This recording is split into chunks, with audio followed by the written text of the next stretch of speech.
कल मुख्यमंत्री योगी आदित्यनाथ ने प्रधानमंत्री नरेंद्र मोदी से मुलाकात की और उस मुलाकात के बाद यूपी की सियासत में एक सरगर्मी बढ़ गई। इस बड़ी सरगर्मी को देखकर कई नजरिए देखे जाने लगे। कुछ लोगों का मानना था कि मंत्रिमंडल में बड़े बदलाव की चर्चा थी, उस पर बातचीत होगी। कुछ लोगों का मानना था कि अयोध्या में जो हुआ उस पर प्रधानमंत्री भी नाराज थे और बातचीत करना चाहते थे। मुख्यमंत्री योगी आदित्यनाथ का एक कार्यक्रम था जहां दोनों डिप्टी सीएम नाराज हो गए और दोनों डिप्टी सीएम ने उस कार्यक्रम का बहिष्कार कर दिया। उसी समय किसी कार्यवश राज्यपाल आनंदीबेन पटेल भी उस प्रोग्राम में नहीं पहुंची, तो उस प्रोग्राम को लेकर तरह तरह की चर्चाएं शुरू हो गई। इन चर्चाओं से एक ऐसा सिस्टम क्रिएट हो गया जो सवाल खड़े करने लगा और लोग सवाल करने लगे। आज इस मुलाकात के बाद गृहमंत्री अमित शाह ने और मोदी ने तत्काल शाम को केशव प्रसाद मौर्य को दिल्ली तलब कर लिया है। कई तरीके की बड़ी खबरें सामने आ रही हैं, क्या सच होगा क्या नहीं होगा। कई बार इन खबरों पर मोहर लगती दिखी, लेकिन अंतिम समय तक फिर उस खबर का बदलाव हो जाता है। अभी हम बहुत कुछ ताकत से नहीं कह सकते और शाम होते होते मोदी और शाह से केशव की मुलाकात हुई है, ये बात जरूर सामने आ चुकी है। अब इसका क्या असर दिखेगा, क्या इससे नई राजनीतिक खिचड़ी पकेगी, क्या नए बदलाव दिखेंगे, वो सब अभी गर्त में छिपे हुए सवाल है और क्या इस पर अभी कोई प्रतिक्रिया आएगी, अभी ये भी नहीं कहा जा सकता है। लेकिन इन मुलाकातों के दौर, मुलाकातों के सिलसिला और सब पर ये व्यवस्थाएं बहुत कुछ कहती नजर आ रही हैं। और जब ये मुलाकात हुई तो क्या रहस्य निकला, क्या इस पर हम बातचीत करेंगे। तो इस समय आप देख रहे हैं स्पेशल कवरेज न्यूज। आप सबका स्वागत और अभिनंदन। मैं हूं आपके साथ शिव कुमार मिश्रा। ये तस्वीर आप देख रहे हैं प्रधानमंत्री नरेंद्र मोदी की है, मुख्यमंत्री योगी आदित्यनाथ की है, लेकिन तस्वीर में मुख्यमंत्री असहज दिख रहे हैं, प्रधानमंत्री चेहरे पर रौनक है। दूसरी ये तस्वीर फाइल फोटो है, पहले का है, अभी का नहीं है। केशव प्रसाद मौर्य और अमित शाह। जब इस जोड़ी को पता लगती है कि मोदी जी से योगी आदित्यनाथ ने मुलाकात की है, तो अमित शाह ने और मोदी ने तत्काल केशव प्रसाद मौर्य को दिल्ली बुला लिया है। अब केशव प्रसाद मौर्य से बातचीत होगी। ये बातचीत होगी जो अयोध्या का प्रकरण हुआ, बिहार में जब चुनाव चल रहा था, तो ये क्यों ऐसा हुआ, क्यों ये चीजें सामने आई। दोनों डिप्टी सीएम रूठ गए, दोनों डिप्टी सीएम प्रोग्राम में नहीं गए। मोदी का वो एक ड्रीम प्रोजेक्ट है राम मंदिर, और उसी प्रोजेक्ट पर दोनों में बिगड़ गई, तो निश्चित रूप से दिल्ली वाले नाराज हैं कि बिहार में जहां हमें फूक फूक कर कदम रखने पड़ रहे हैं, वहां ये नाराजगी अगर बिहार तक जाएगी तो इसका क्या असर होगा। अयोध्या में दीपोत्सव के दिन केशव प्रसाद मौर्य और ब्रजेश पाठक का विज्ञापन में फोटो नहीं छपा। जो अखबारों में विज्ञापन छपा उसमें उन दोनों का फोटो नदारद था, जबकि अयोध्या जनपद के प्रभारी मंत्री सूर्य प्रताप शाही का फोटो था, संस्कृति एवं पर्यटन मंत्री जयवीर सिंह का था, योगी आदित्यनाथ का था। तो इन दोनों ने जो शिकायत की वो ये भी की कि हम पिछड़े या ब्राह्मण समाज से आते हैं, इसलिए हमारे फोटो नहीं थे। वहां उन्होंने अपने सजातियों के फोटो रखे, जो भाजपा नेतृत्व को वास्तविक सच बात लगी कि निश्चित रूप से पिछड़ों और ब्राह्मणों के बारे में लेकर जो खबरें हमारे पास हैं वो सच्ची होती दिख रही। सियासी तापमान बढ़ा, प्रधानमंत्री ने संदेश कुछ दिया होगा, इसलिए आज मुख्यमंत्री जब नोएडा गए तो उसी समय ये कह दिया गया कि उनका अगला पड़ाव दिल्ली होगा। और दिल्ली में उन्होंने राष्ट्रपति से मुलाकात की, उपराष्ट्रपति से मुलाकात की, प्रधानमंत्री से मुलाकात की। शाम होते होते केशव प्रसाद मौर्य को शाह और मोदी की जोड़ी ने दिल्ली बुला लिया है। सूत्रों की खबर माने तो कुछ बड़ी खबर आ सकती है, बड़े बदलाव की बयार बह सकती है। आपने देखा होगा कि अभी बड़े बदलाव की बयार एकाएक गुजरात में बह गई। सभी विधायकों को तत्काल बिहार से वापस बुलाया गया। सभी विधायक बिहार में चुनाव प्रचार में थे। पूरा मंत्रिमंडल का इस्तीफा कराया गया, पूरा मंत्रिमंडल बदल दिया गया। क्या इसी तरह की कोई खबर यूपी में होने आने वाली है? क्या मैं मुख्यमंत्री के मंत्रिमंडल का भी इस्तीफा होगा, या मुख्यमंत्री को छोड़कर बाकी मंत्रिमंडल का इस्तीफा होगा? क्या दोनों डिप्टी सीएम इस्तीफा देंगे? अब कयास गंभीर हो गए हैं, लोग लगाने लगे हैं। देखना यह है कि इन कयासों का मकसद क्या है। क्या केशव प्रसाद मौर्य एक बार जो वर्षों से प्रतीक्षा कर रहे हैं उनका वो सपना पूरा होगा? क्योंकि अखिलेश के सामने, पीडीए के सामने अब भारतीय जनता पार्टी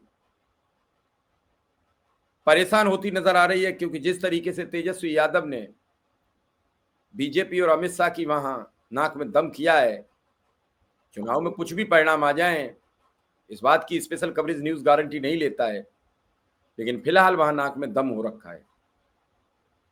नीतीश कुमार को सीएम चेहरा न घोषित करके बीजेपी ने वहां एक नया दांव तो खेला है, लेकिन उस दांव में राहुल गांधी और तेजस्वी ने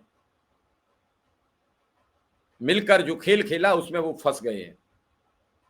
3 वहां प्रबल वोट हो गए आरजेडी के साथ, मुसलमान, यादव और निषाद समाज, इसके अलावा अदर। अब बड़ा वोट बैंक उनके साथ है, तो ऐसे में परिणाम कुछ भी हो सकते हैं, जिससे भाजपा चिंतित है। बीजेपी का मानना है अगर उत्तर प्रदेश में हमने कुछ बड़ा बदलाव नहीं किया तो फिर बिहार की तरह फंस जाएंगे। जिस प्रकार बीजेपी चाहती है वह सम्राट चौधरी से जान कैसे बचे। सम्राट चौधरी को चुनाव फंसा हुआ है, उसी हिसाब से बीजेपी उत्तर प्रदेश में भी सुरक्षित लैंडिंग चाहती है। और इस सुरक्षित लैंडिंग को कराने के लिए उनके पास एक योद्धा है। योद्धा का नाम है केशव प्रसाद मौर्य, जो 2017 के चुनाव में 350 सीटें लेकर सरकार बनाते हैं, लेकिन सरकार बनाने का काम उनके हिस्से में नहीं आता है, और सरकार बनाने का काम मुख्यमंत्री योगी आदित्यनाथ के हाथ चला जाता है। तब से लेकर अब तक केशव प्रसाद मौर्य इसी वाहपो में हैं कि हमें भी मौका मिलेगा, हमें भी मौका मिलेगा, लेकिन मौका उन्हें नहीं मिल पा रहा है। अब कुछ ऐसे कयास हैं, जो अयोध्या में हुआ है वो पूरी पार्टी को नाकवार गुजरा है। और ये पहली बार ही हुआ है किसी राज्य के उप मुख्यमंत्रियों का फोटो राज्य सरकार के विज्ञापन में नहीं छपा, राज्य सरकार के उस ड्रीम प्रोजेक्ट में नहीं छपा, जिस ड्रीम प्रोजेक्ट में इससे पहले भी केशव प्रसाद मौर्य एक बार बुरी तरीके से नाराज हुए। प्रधानमंत्री में और मुख्यमंत्री में क्या बातचीत हुई, ये बातचीत अभी तक सार्वजनिक नहीं हुई है।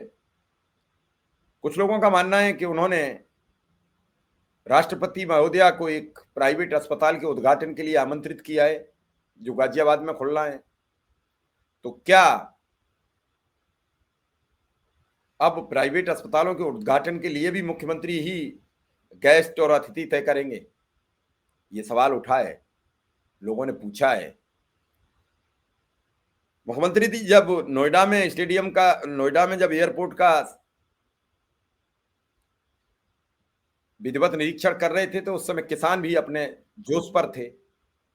ये सारी बातें अब प्रधानमंत्री जी के पास पहुंच चुकी हैं, और इसी को लेकर प्रधानमंत्री, गृह मंत्री, डिप्टी सीएम केशव प्रसाद मौर्य, मुख्यमंत्री योगी आदित्यनाथ, दोनों की इस पूरे मामले पर एक तरीके से कहा जाए पेशी हुई है।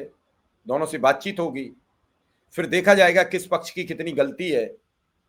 इस गलती के दौरान क्या पहले की तरह एक बार फिर सूचना निदेशक पर इसकी गाज गिरेगी? प्रधानमंत्री जी जब बनारस गए हुए थे तो उन्होंने कमिश्नर और मंडलायुक्त और डीएम से एक बातचीत की, जिसकी एक खबर पत्रकारों को सूचना विभाग द्वारा जारी की गई। उस खबर को कुछ बदलकर जारी किया गया, जिसे बाद में प्रधानमंत्री की नाराजगी देखते हुए फिर बदला गया। लेकिन तत्कालीन निदेशक शिशिर सिंह को अपना पद गंवाना पड़ा, उन्हें हाशिए पर भेजा गया। उसके बाद सूचना निदेशक बदल गए। अब नए सूचना निदेशक क्या इस पूरे कार्यक्रम की फिर भेंट चढ़ेंगे या किसी और को भेंट चढ़ना है, ये तो दिल्ली तय करेगी। लेकिन यूपी की जो विरोधाभासी खबरें थी वो अब दिल्ली तक पहुंच गई हैं। दिल्ली इस पर अपना फैसला क्या सुनाएगी, इस बात की प्रतीक्षा बहुत समय से हो रही है। लगातार खबरें बनती हैं, लेकिन जब जब खबरें बनती हैं तो योगी एक नया विकल्प बनाकर प्रस्तुत कर देते हैं। कुंभ में जब खबर बड़ी जोर शोर से चली तो उसी समय संभल हो गया। कुंभ में खबर जोर शोर से जो चली और आगे बढ़ी, अभी फिर बीच में जब खबर चली तो बरेली हो गया। इससे पहले जब खबर चली तो कानपुर हो गया। कभी कुछ हो गया, कभी कुछ हो गया। बनारस हो गया, काशी विश्वनाथ हो गया, मेरठ हो गया, मथुरा हो गया। हर बार योगी ने एक नया आयाम प्रस्तुत कर दिया। केंद्र वालों को भी अपने बैकफुट पर आना पड़ा। लेकिन इस बार मामला ठीक नहीं है। तो क्या मुख्यमंत्री बदला जाएगा? क्या डिप्टी सीएम बदले जाएंगे? क्या पूरा मंत्रिमंडल बदला जाएगा? इसकी प्रतीक्षा कुछ दिन करनी पड़ेगी। 6 तारीख से पहले होगा या बाद में, इसकी अभी उम्मीद की जा रही है। लेकिन ये आवागमन तय करने जा रहा है कि उत्तर प्रदेश में कुछ बड़ा बदलाव होने की तैयारी प्रारंभ हो चुकी है। किस किस की कुर्सी बचेगी, कौन सूबेदार बनेगा, कौन हवलदार बनेगा, कौन थानेदार बनेगा, किसका जिला छिनेगा, किसी की कमिश्नरी छिनेगी, ये भी तय होगा। किसकी कुर्सी बचेगी, किसकी जाएगी, ये भी तय होगा। तो फिलहाल इस बदलते आयाम में हमें देखना पड़ेगा, हमें समझना पड़ेगा, हमें तय करना पड़ेगा। बड़ी संख्या में योगी सरकार पर आरोप लग रहे हैं। विधायक नाराज हैं, मंत्री नाराज हैं, कह रहे हैं हमें काम करने की खुली छूट नहीं मिल रही है। ऐसे में अमित शाह और केशव प्रसाद मौर्य में बातचीत का क्या लब्बो लुआब रहा है, दिन में पता लगेगा। पूरी बातें खुलकर आ जाएंगी, बहुत देर नहीं छुप पाती हैं। लेकिन अयोध्या का जो विज्ञापन था वो योगी को कहीं भारी ना पड़ जाए। अयोध्या विज्ञापन के बाद पूरी भाजपा में उठापटक मची हुई है। इस उठापटक का ऊंट किस करवट बैठेगा अभी नहीं कहा जा सकता है। लेकिन एक बात तय है कि ऊंट कब गड़बड़ा जाए, ये कब रेत में भाग जाएगा, कब बैठ जाए तो फिर नहीं उठेगा, ये कह देना मुश्किल है। अब ऊंट चल पड़ा है, निर्णय क्या होगा ये दिल्ली वाले बताएंगे। उन्होंने बाकायदा दोनों लोगों को तलब किया है, दोनों लोगों से बातचीत हुई है। निर्णय क्या आएगा इसकी पूरे राज्य को प्रतीक्षा है। बल्कि पूरा देश देख रहा है कि दिल्ली उत्तर प्रदेश को लेकर कोई बड़ा निर्णय सुनाएगी, बड़ा ऐलान करेगी, गुजरात की तरह पूरे मंत्रिमंडल का इस्तीफा होगा, या फिर 2021 गुजरात दोहराया जाएगा कि मैं मुख्यमंत्री के सबका इस्तीफा होगा, फिर विधायक दल का नेता चुना जाएगा, फिर तय होगा अगला सूबेदार, फिर सूबेदार अपने सभी थानेदार को थानेदारी सौंपेंगे।